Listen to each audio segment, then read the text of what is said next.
Hola, ¿qué tal? Soy Iván Carrillo y es un enorme gusto darles la bienvenida a Reporte Climático, periodismo de soluciones para un mundo en constante cambio. Estamos a punto de concluir nuestro segundo año de presentarles semana a semana las distintas perspectivas en torno al mayor desafío de nuestro tiempo, la alteración del clima. A lo largo de estos 12 meses hicimos énfasis en cómo dicho fenómeno afecta particularmente a Latinoamérica y dialogamos con especialistas que nos ayudaron a identificar las alternativas más adecuadas para la región. Antes de iniciar un nuevo ciclo, queremos cerrar con 2 episodios especiales que recogen algunas de las intervenciones más destacadas que tuvimos en el año 2022. El de hoy es el primero de ellos y lo dedicaremos a la transición energética. Sin duda, se trata de un tema con múltiples rostros, el tecnológico, el social y el económico. Por ejemplo, acompáñenme a descubrir más al respecto luego de nuestro ya tradicional recorrido por la actualidad climática alrededor del planeta.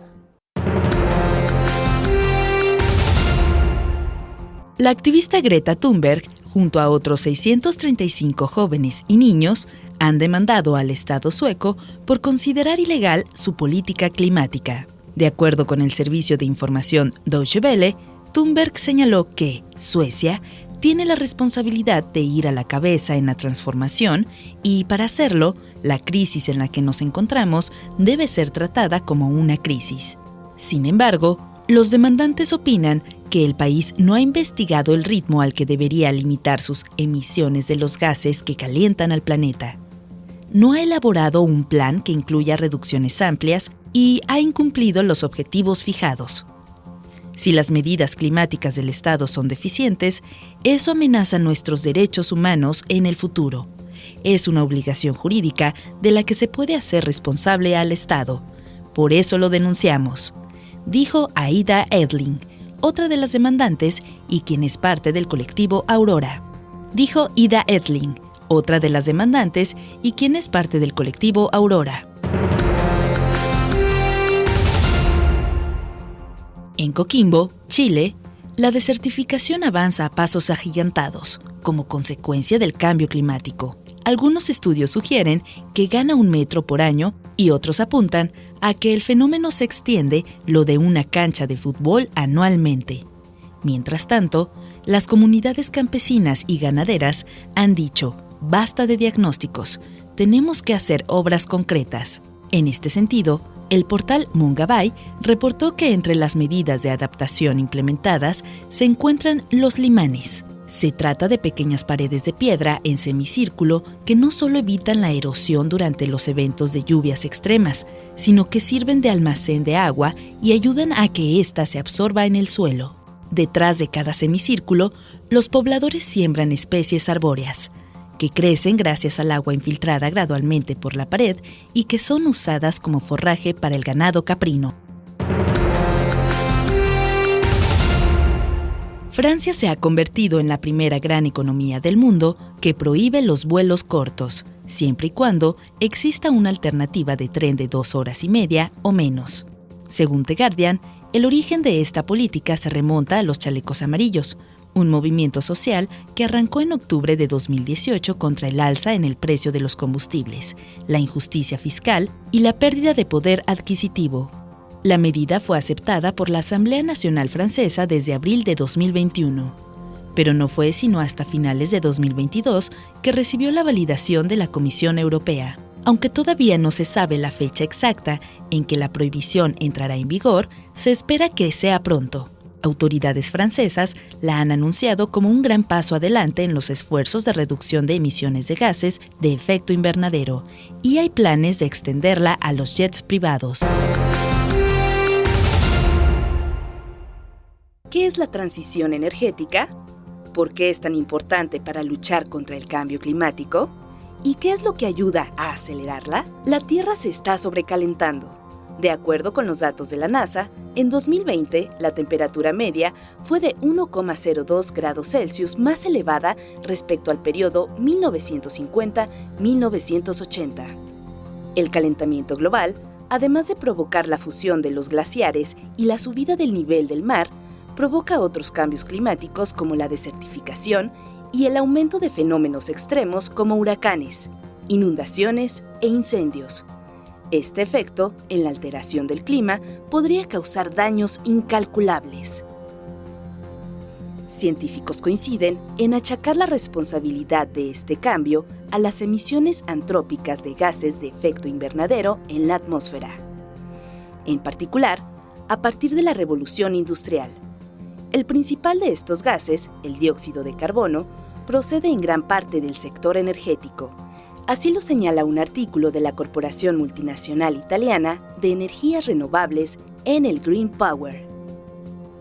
En diciembre de 2015, a raíz de la COP21 de París, se firmó un acuerdo internacional que establecía el objetivo de mantener, antes de finales de este siglo, el calentamiento global por debajo de 2 grados respecto a los niveles preindustriales, y, de ser posible, limitarlo a 1,5 grados. La COP26 de Glasgow, que tuvo lugar en noviembre de 2021, ratificó el compromiso de lograr la llamada Carbon Neutrality para 2050. Para alcanzar este objetivo, la herramienta principal es la transición energética, o sea, cambiar de un sistema energético radicado en los combustibles fósiles a uno de bajas emisiones o sin emisiones de carbono, basado en las fuentes renovables. Una gran contribución a la descarbonización proviene de la electrificación de los consumos, reemplazando la electricidad producida a partir de fuentes fósiles por la generada por fuentes renovables, que hace más limpios otros sectores, como el transporte, así también como la digitalización de las redes, que mejora la eficiencia energética. El proceso de transición energética no es algo nuevo en la historia. En el pasado ya asistimos a otros grandes cambios históricos, como el de la madera al carbón en el siglo XIX o del carbón al petróleo en el siglo XX. Lo que caracteriza esta transición respecto a la anterior es la necesidad de proteger el planeta de la peor amenaza que hemos tenido que afrontar hasta la fecha, y que tenemos que hacerlo lo más rápidamente posible. Este impulso ha acelerado los cambios en el sector energético.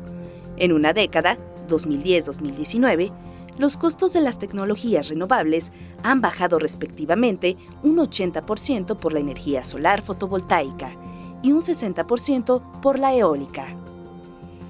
Sin embargo, la transición energética no se limita al cierre progresivo de las centrales de carbón y al desarrollo de energías limpias, sino que es un cambio de paradigma de todo el sistema. Con todo esto se benefician no solamente el clima, sino también la economía y la sociedad. La digitalización de las redes habilita las redes inteligentes y abre camino a nuevos servicios para los consumidores.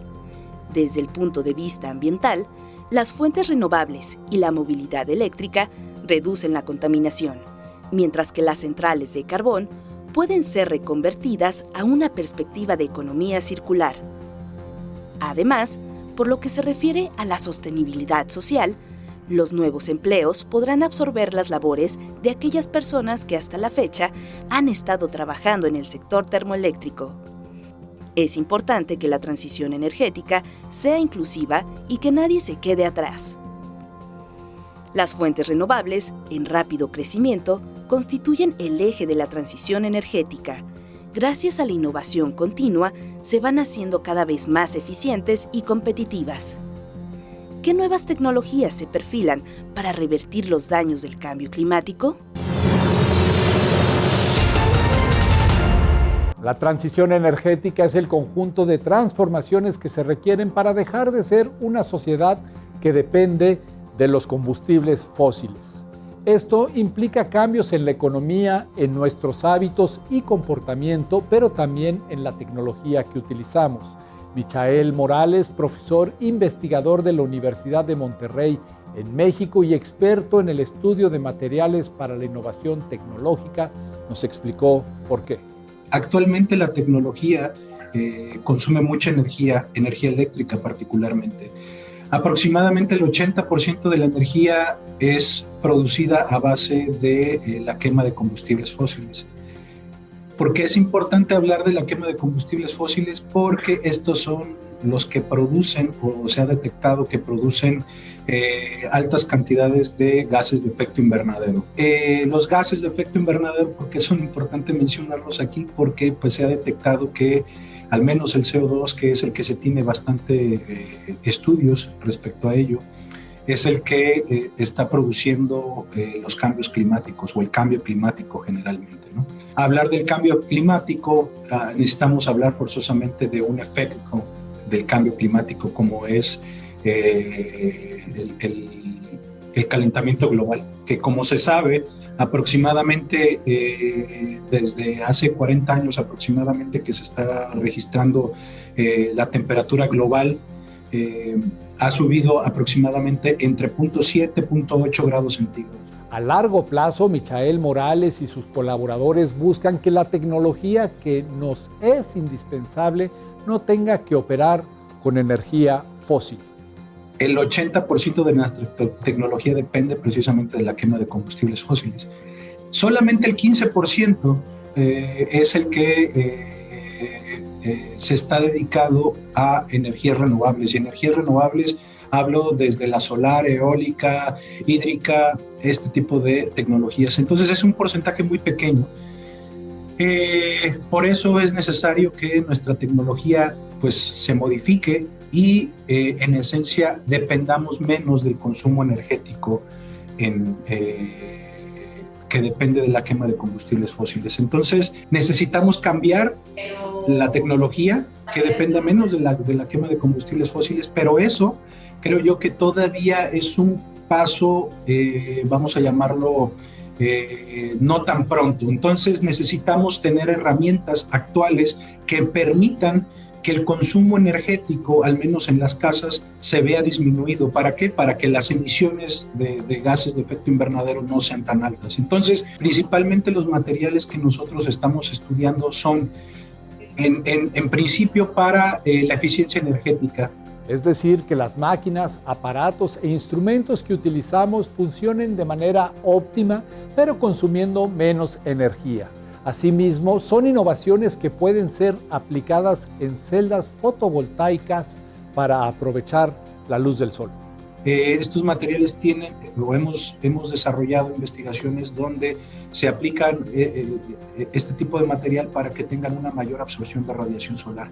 Obviamente esto para que se produzca energía eléctrica por medio de paneles fotovoltaicos. El problema es que el uso de este tipo de tecnologías aún es muy limitado. Se calcula, por ejemplo, que solo el 11% de la energía utilizada a nivel global proviene de fuentes renovables. Recordemos lo que nos dijo Adrián Fernández, director ejecutivo de la Iniciativa Climática de México.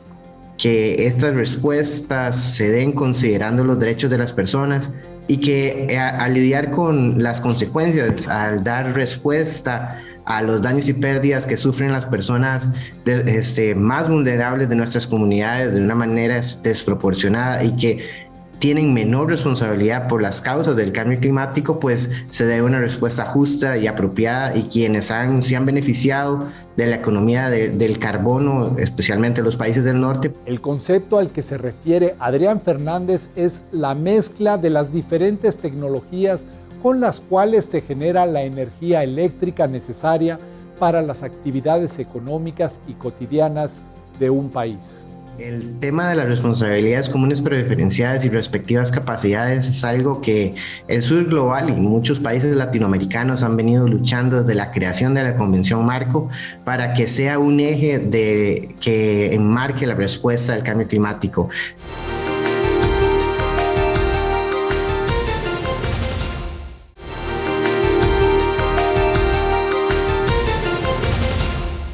El índice de transición energética mide qué tan bien le está yendo a un país en su adopción de las energías renovables.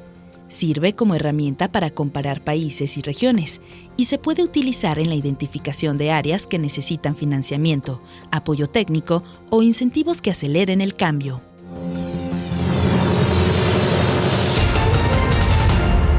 Tarde o temprano, América Latina tendrá que hacer 4 grandes transiciones: la transición de la industria hacia procesos de economía circular, la transición de la infraestructura rumbo a modelos más resilientes, la transición para un uso sostenible de la tierra y la que más resuena, la transición energética.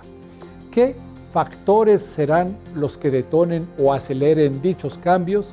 Manuel Pulgar, exministro de Ambiente del Perú, nos respondió lo siguiente. Hay un conjunto de otros actores que van a determinar la tendencia, entre ellos el financiamiento. Pongamos un ejemplo. Sabemos que el mundo quiere salir ya en el corto plazo del carbón como fuente de energía. Y sabemos que la banca multilateral, la banca de desarrollo e incluso la banca comercial empieza a tomar decisiones para no poner un cobre más en el financiamiento de plantas que quemen carbón. Eso significa la ausencia de financiamiento te va a llevar a una tendencia a que esto se retire del mercado.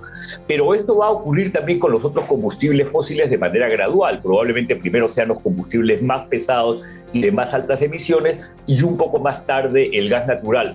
Otra tendencia pautada por el mercado es precisamente el abandono de los combustibles fósiles. Al respecto, la Agencia Internacional de la Energía asegura que para el año 2050 el 95% de esta provendrá de fuentes renovables. Que ahora estamos en una situación difícil. El día de hoy, en especial debido a la guerra en Ucrania, los precios de los combustibles fósiles han incrementado significativamente, pero incluso el concepto de seguridad energética se está viendo en cuestión. Porque, para empezar, en Europa, la fuente de gas natural traída desde Rusia a los países europeos se está cortando y ahora hay una necesidad de buscar otras fuentes alternativas para cubrir las necesidades energéticas de hoy. Algunos podrían pensar que con eso el debate climático se acabó. No, porque en la medida que se mantenga la visión de largo plazo, la medida al 2050, ¿qué quiero ser el 2050? Es que podremos superar todas estas dificultades que pueden ser políticas, geopolíticas, económicas o de otra naturaleza. La tarea pendiente para América Latina es definir bajo qué términos quiere hacer todas sus transiciones, y un concepto que puede ser de utilidad a la región es precisamente el de justicia climática. Y hay algunos ejemplos interesantes a nivel global. La sentencia de la Corte holandesa contra la empresa de petróleo Shell, la sentencia o resolución de la Corte alemana contra la poca ambición de la contribución nacional del gobierno alemán, que los tuvo que llevar a un incremento. En América Latina, el derecho a un ambiente sano, discusión que se ha dado desde finales de los 70, fue fundamentalmente reconocido como derecho fundamental de la persona gracias a las Cortes. No fueron las leyes, fueron los tribunales los que fueron en muchos países capaces de decir que este derecho a un ambiente sano era un derecho fundamental. Entonces estamos viendo una recuperación de un rol de justicia que ya habíamos tenido en América Latina y que creo que empezará a filtrarse en nuestras cortes una mirada a lo climático como elemento central para enfrentar la crisis. No obstante, es muy pronto para cantar victoria, pues la transición energética en concreto conlleva varios riesgos. Uno de ellos tiene que ver con el mineral litio. Así lo describió Jorge Campanini Tejerina, investigador del Centro de Documentación e Información Bolivia. Bueno, el litio tiene unas propiedades físico-químicas bastante interesantes, ¿no?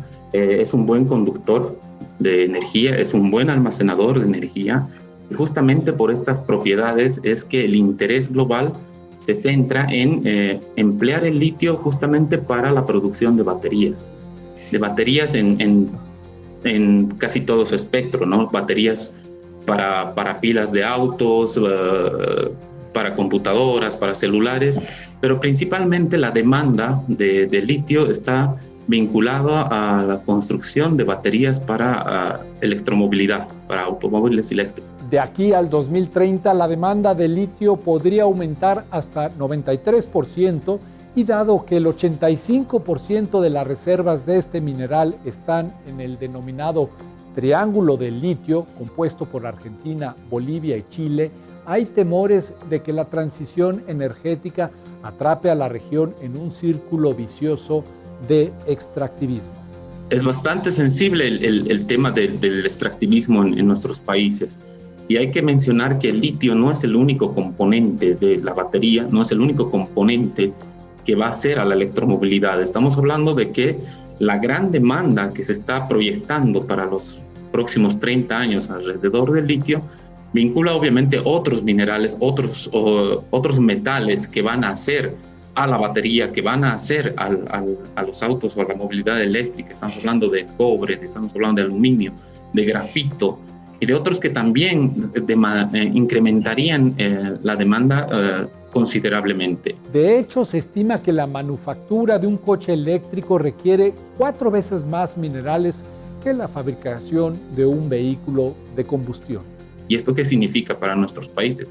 Significa profundizar una matriz extractivista que ya nos está generando bastantes problemas ambientales, bastantes problemas sociales, y estamos hablando de una serie de impactos que en el caso del litio, si bien no se han estudiado en profundidad, excepción de Chile, que lleva ya muchos años, estamos evidenciando que ya hay bastante riesgo alrededor de la producción masiva de litio. Y hay que tomar en cuenta un elemento más.